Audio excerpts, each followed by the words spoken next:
Breaking news, sa unang ulat tungkol sa pinakabagong ginawang airstrike ng puwersa ng Amerika sa Houthis ng Yemen ay walang sinasabi kung ilan ang mga nasawi at sugatan, kagaya ng ating iniulat kaninang umaga.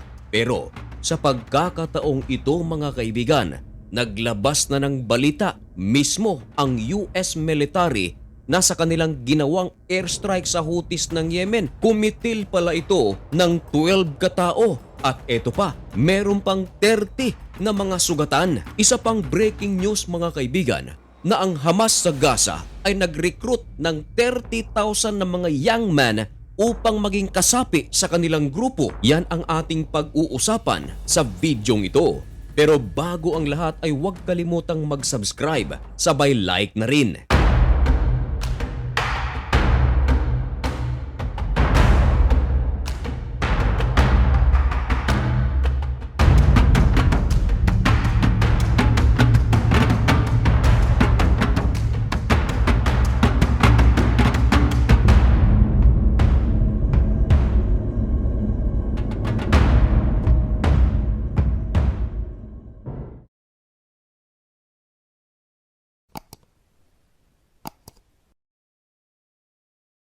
Maligayang pagbabalik mga mahal kong kaibigan. Kumusta kayong lahat? Ngayon ay April 21, 2025. Isa na namang napakainit at napakabagong balita ang ating ihahatid sa inyo. Ito ay tungkol sa resulta sa ginawang magdamag na airstrike ng puwersa ng Amerika laban sa militanteng grupo sa Yemen na tinatawag na Houthis. At ito pang isa mga kaibigan, ang Hamas ay nag-recruit ng 30,000 na mga young men upang maging kasapi sa kanilang organisasyon. Of course, hindi tayo maglalabas ng balita na wala tayong pruweba. Isa sa ating mga pruweba ay ang pinagkakatiwalaang pinagkukunan ng balita ng mga Arabo, ang Al Jazeera. Maliwanag sa ulat na ito na 12 ang nasawi sa airstrike ng Amerika. Ganon din ang sinasabi ng The Times of Israel.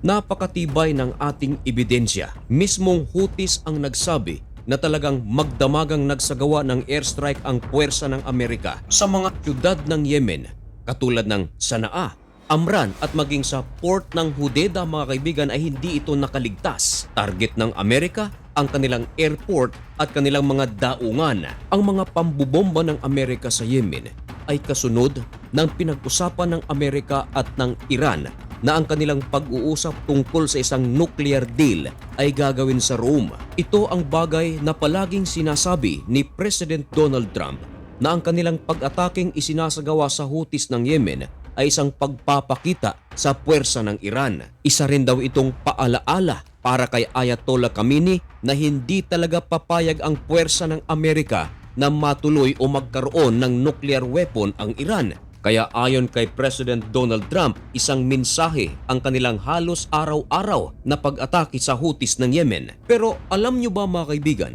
na sa naturang mga airstrike ng Amerika, iniulat ng The Times of Israel na nagsagawa raw ang Houthis ng paghihiganti.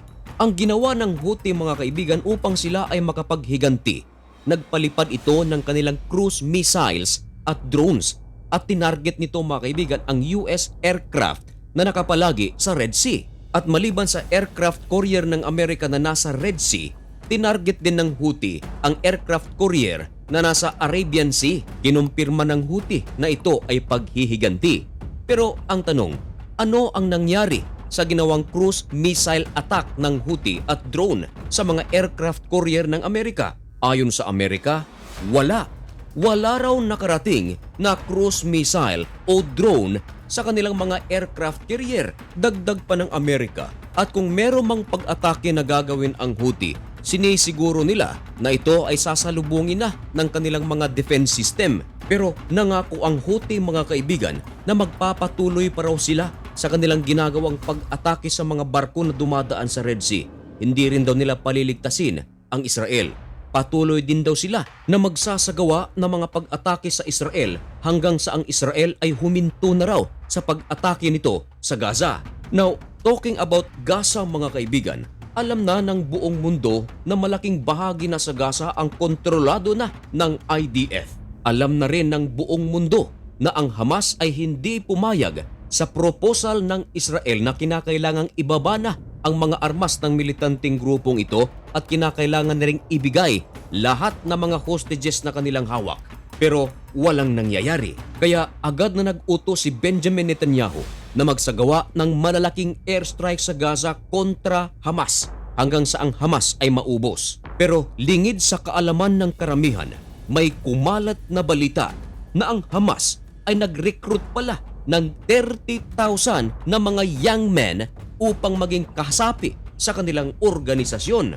Ang balitang ito ay kinumpirma ng The Jerusalem Post. Ayon sa mga eksperto, kaya pala hindi pumayag ang Hamas sa proposal ng Israel na ibaba na ang kanilang armas upang magkaroon na ng permanenteng kapayapaan sa pagitan ng Israel at ng Gaza dahil meron palang pinanghahawakang pag-asa ang Hamas at ito ay ang nasabing 30,000 na kanilang mga bagong recruits. At ayon sa ulat mga kaibigan, ang nasabing 30,000 na mga bagong recruit ng Hamas ay tumanggap na pala ng training bilang guerrilla warfare tactics at nagsanay din sila mga kaibigan ng anti-tank missile at pagtatanim ng mga IEDs.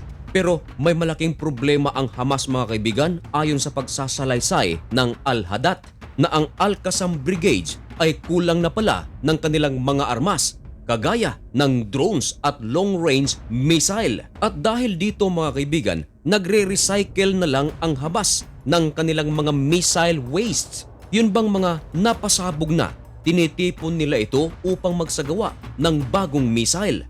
Isa pa sa problema ng Hamas mga kaibigan, wala na rin daw silang budget upang tustusan ang pangangailangan ng 30,000 na mga bagong recruits ng grupo. Katunayan, marami raw rito ay nagsialisa na. Pero tinawag ng Israel mga kaibigan na ang ginawa ng Hamas na pagre-recruit ng mga bagong soldier ay paglabag sa humanitarian law.